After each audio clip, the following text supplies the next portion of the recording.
your host, Rashawn Hargrave.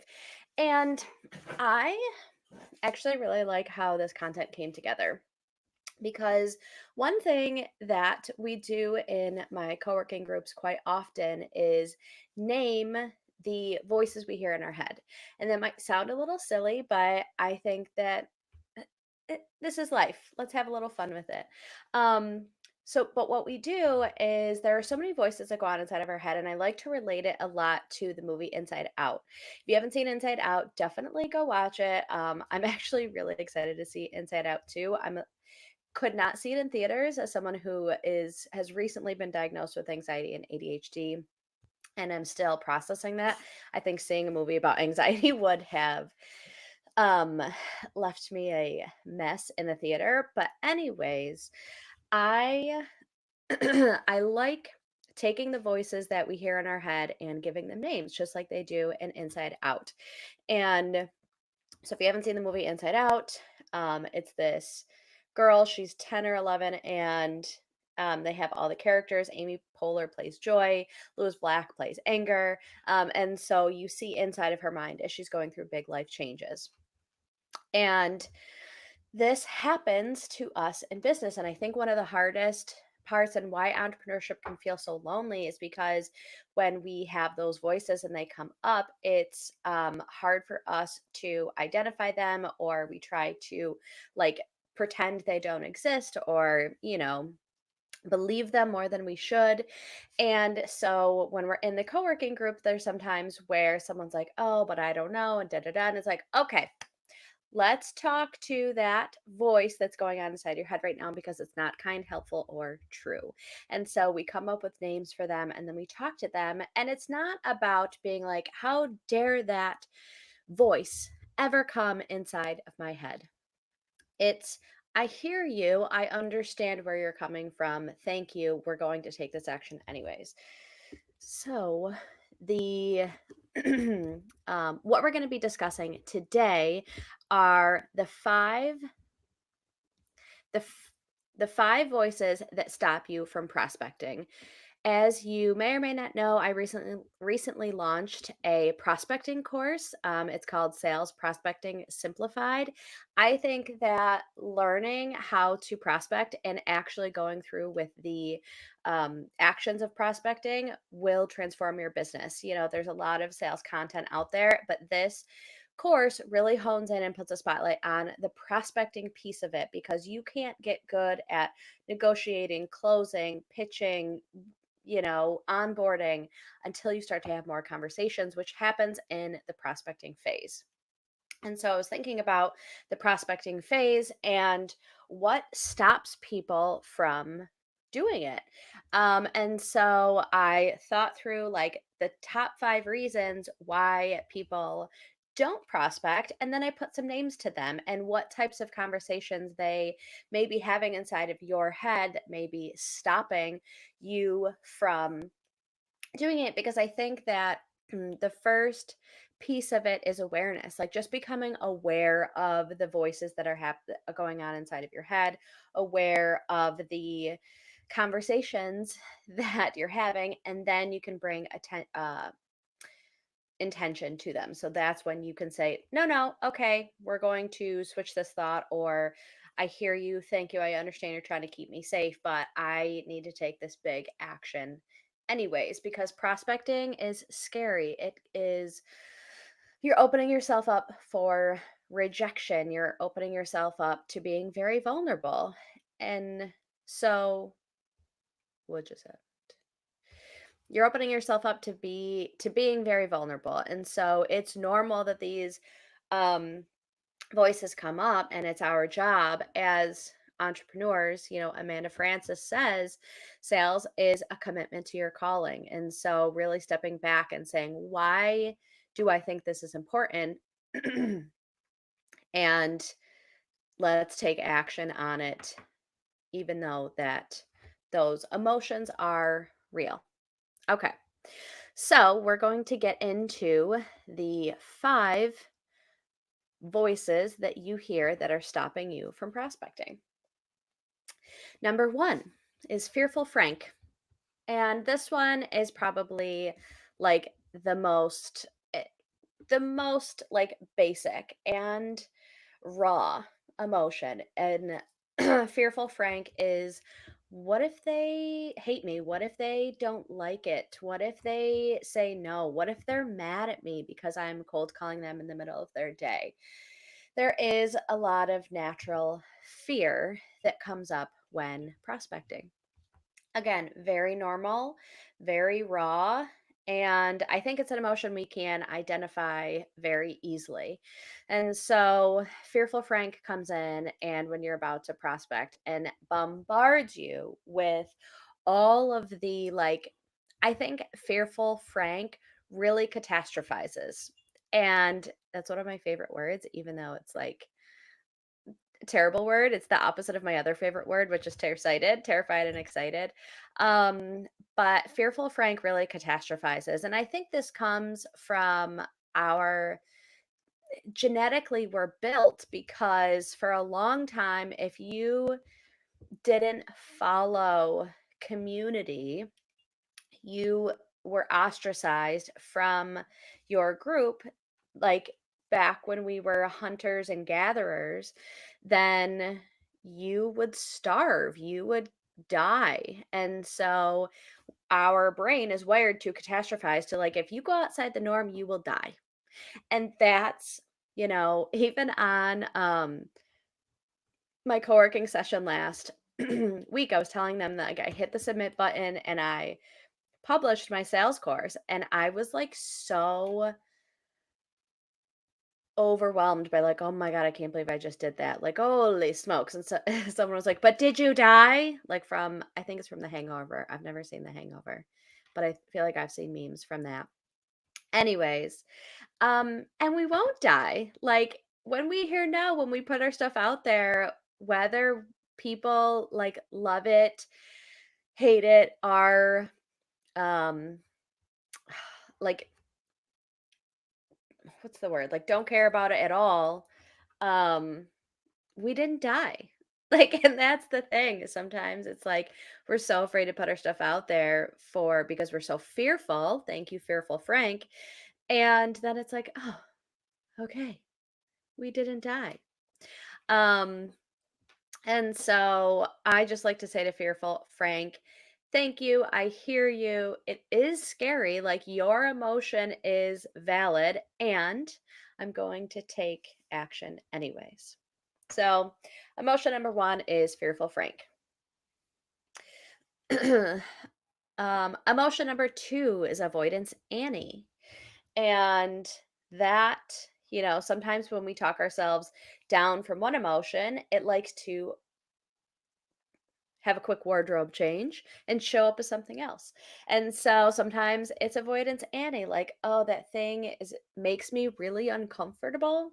And so I'm going to find all of these tasks that I'm going to put a higher level of importance than actually is on them, because oh my gosh, this work really needs to get done. And so this other thing, which is prospecting, that makes me very uncomfortable, is not as important as like making sure I respond back to my emails right away. Even though if I respond to them in 90 minutes after I've done my prospecting power hour, it will be perfectly okay. There is no deadline. That's just my brain being like, this is really scary. So I'm going to do something that isn't scary. Um,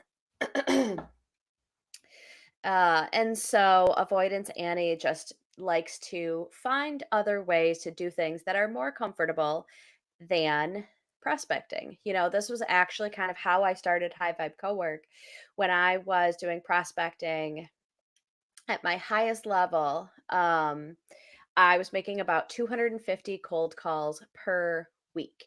And I was, when I got up to that point, it was all of 2019 I did that, and 2020. And in obviously March of 2020, I was initially furloughed, but then when I came back, we were all working from home. My sales territory was 10 states. So I was cold calling from an office in Rochester, but I was calling car dealerships all over the East Coast and into like Ohio, Michigan, Indiana. And so I was doing it from home. And some of you, those who are closest to me, know that like some sometimes I struggle with like household chores. My sink is not empty right now. I actually washed and dried an entire load of laundry in one day without letting it sit in the washing machine over the weekend. Please clap. Um, and but anyways, I was like choosing to do dishes over cold calling in like April, May, June of 2020. And I wasn't showing up to the prospecting the way that I had been in the office and the way that I knew that I should be. And so that is what kind of prompted me to open my first accountability Zoom. I put it out to my network, said, hey, I would like to, if you'd like, I'm going to show up on Monday. We're going to talk about what we want to do for the week. And on Friday, we're going to talk about how did we do, what lessons did we learn, and we're going to celebrate. And so 250 cold calls, that was like one of my top priorities every week. And I started to get back to my numbers because I had that built in accountability. So avoidance Annie is very much like, oh, those dishes, if they sit in that sink for another hour, I'm going to have to throw them all away. Again, catastrophizing. Or, oh, yeah, remember what I did put that load of laundry and I really need to move that over. Or I guess my dog does need to go out again. Or, and that was a very specific scenario for me avoiding and diverting to tasks that are around me. And you can still avoid things when you're in an office or at a co-working space or any of the areas in which you work, but your brain will naturally do something that is more comfortable, that is not prospecting. Again, I think all of these go back to, it's like fear had a wardrobe change and shows up as something else because it's pushing us outside of our comfort zone. And that is at the heart of sales. I was listening to Jeffrey Gitmer, who is a sales expert, and I've listened to him for a long time. And I can't remember exactly how he says it, but like he's something along the lines of like, if you're not okay being uncomfortable in sales, then you need to go get a job at um the post office because like people come there wanting to buy stamps. And so there is a level of discomfort that comes along with sales. But again, I will go back to sales as a commitment to your calling. If you don't sell, you don't have a business. And really, I think one of the tips I would give you if you're having these conversations with Fearful Frank, Avoidance Annie, is go back to your why. Why are you doing this? Why are you going through this discomfort? What is at your core of why you're pushing yourself through your comforts outside of your comfort zone? So, um, conversation number 3 is with perfectionism Penelope.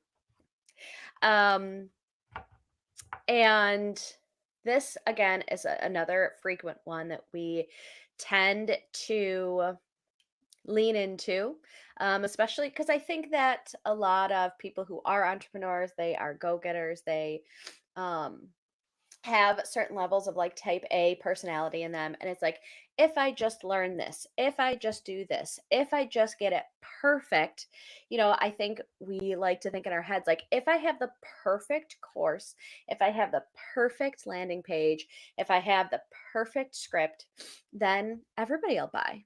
I will never face rejection if everything is perfect. And let me tell you, that is bullshit.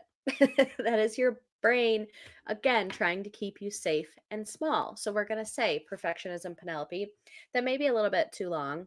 But you also don't want to call her PP. I don't, whatever. Um, you might listen, Penelope, I appreciate you. And I understand that, again, rejection is scary. But even the most perfect orange, there's going to be people out there who don't like oranges. You know, if you're trying to be for everybody, you're going to be for nobody. And no one is going to get out there and sell their thing, whatever it is, completely unscathed. So, no matter how perfect your landing page, your script, your course, whatever it is, looks like, you still have to get it out there. And here's the other piece of that is that you don't know what perfect is.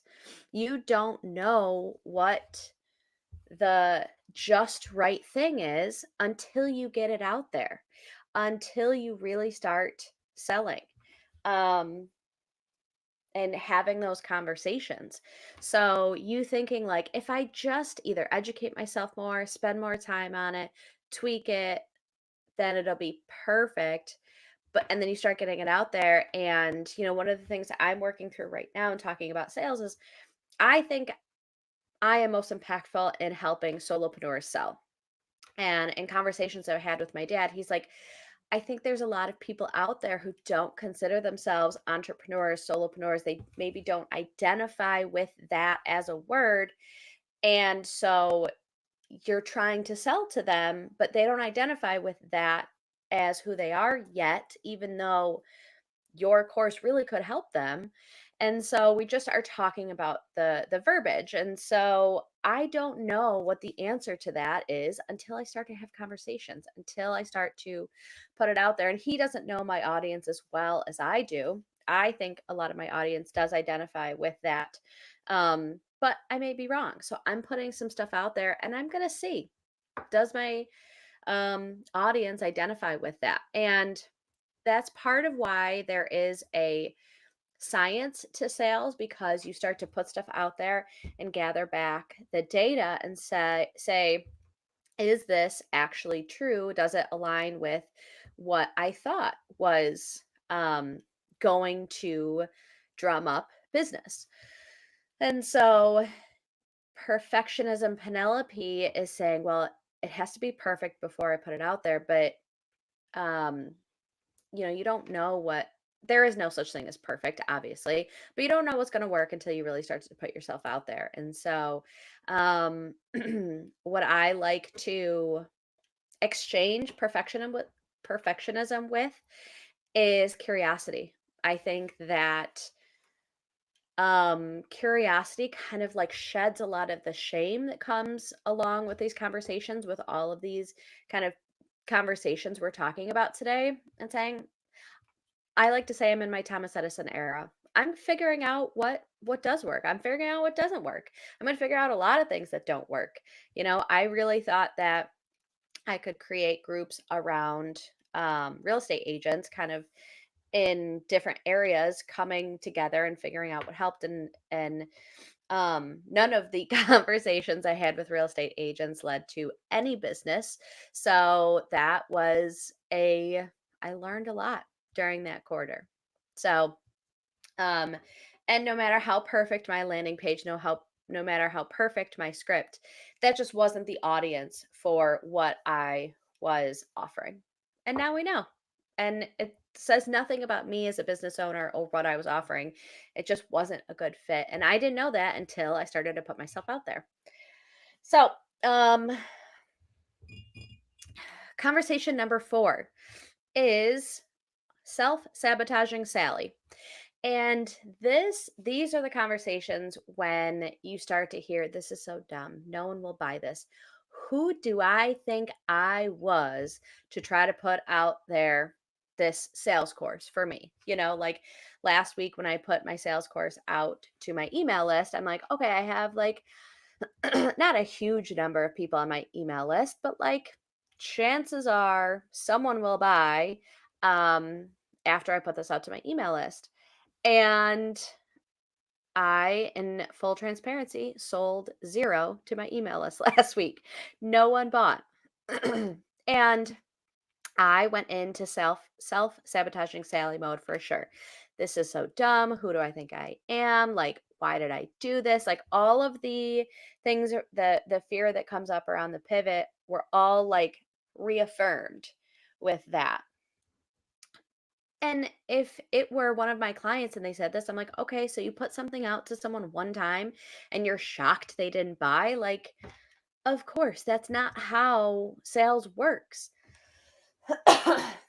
I know that about the numbers. Um, but that is a natural reaction when you hear nothing back. Is like we really make it about ourselves when it has nothing to do with ourselves. So self sabotaging Sally really swoops in, and when we don't get the reaction we hope out of the first first run, first conversation, any of those, it can be like, well, you're the worst. Who do you think you are? And that is so, so normal. But as I said before, like you have to get whatever it is you're offering out to people multiple times before most people will buy. The nice thing about the email list is I can see how many people clicked, what link they clicked on, different data like that, which was really interesting. And so maybe it is the fact that they don't identify with the word solopreneur, or maybe it is a pricing issue, or maybe it is a timing issue, or whatever, like again, I'm being very curious about what parts of it were good or not good. But I'm not going to be like, well, sent my email out and no one bought. Let's burn this to the ground. So, I appreciate you self-sabotaging Sally because you don't want me to feel that feeling again. And I still feel the need to get this course out to more people. So I'm going to continue to prospect. And conversation number 5 is exaggerating Edgar. And exaggerating Edgar is when we don't know our numbers. As I said before, when I was cold calling about 250 people a week. I was having about 10 conversations that would lead to about 4 meetings, and I was closing 1 to 2 of those people. And so I knew that those were the numbers I needed to hit to get the results I wanted. Um, when I first started, I was like, oh my God, I'm cold calling all day. And if someone asked me, like, okay, how many people are you cold calling? I'm like, I'm like a million. It's all I do all day, just cold call people. And then when I really look at the numbers, I was cold calling like 10 a day. So I was hitting maybe like 50 a week. And that's all I was doing. And so when we're doing something, and I have heard this is another trap that um, neurodiverse brains fall into. It's just like all or nothing, or like, I have to do the dishes. It's going to take me like an hour. And when you really sit down and track it, it took 20 minutes. And so then it's like not that big of a deal. And so really tracking your data is going to be really important in this because again, our brain is catastrophizing and saying this really uncomfortable thing, it took me so long and I really didn't like it. And I was like, nope. All right, let's shrink it down and say, what did you actually do? And that is, in my sales course, one of the things that you have access to are prospecting power hours. And I truly believe in the power of prospecting power hours because it helps you say, okay, I'm going to fit this very uncomfortable thing into this finite amount of time. And I'm going to make sure I track it so I know how many. And it's this very like intentional and a bit more intense piece of time, which gives you so much freedom back. If you are prospecting, so I'm in the course, you get 4 hours of prospecting power hours per week with me and my community. And um that is um and so if you add those 4 hours to your business and what you're doing currently, I do think you will see a difference. And so it's not a huge amount of time. Like if you're adding sales to your business, I'm not saying that you now 15 at 20 hours a week now need to have that sales hat on, or 30 hours a week, or whatever you're exaggerating. Edgar may think if I want to make sales, then all of a sudden I need to be selling all the time. I do think there's a place for that. Being in launch mode right now, I am heavier into the sales side of my business. And when I was purely just selling for the other company, obviously sales was a top focus, but prospecting was taking me, even when I was purely just in sales, um, about between 10 and 12 hours a week was all I was prospecting. And it gives you so much freedom back. And so now, yes, it's not the most exciting piece of our week, but it is hugely impactful. And the creative, impactful, important, intense work that you get to do, again, go back to your why. Why are you doing this? Can only happen if I put in those 4 hours a week of prospecting intensely and efficiently. Um, and so those are the 5 conversations that we have. And I think the 5 conversations that are stopping you from prospecting. Again, to wrap it up, it is fearful Frank. What if they hate me? Avoidance Annie. I have all of these other really urgent tasks I'm going to take care of before I start prospecting. Perfectionism Penelope. My script, landing page, course, whatever has to be perfect before I can put it out there. Self sabotaging Sally. This is so dumb. I am the worst. And exaggerating Edgar. I cold called forever today and no one bought. And so, again, if I can give you one tip to to kind of combat those conversations, those voices, remember your why. Why are you doing this? Why do you feel so passionate about this business and this work? Selling is a commitment to your calling. And if you don't sell, you don't have a business. And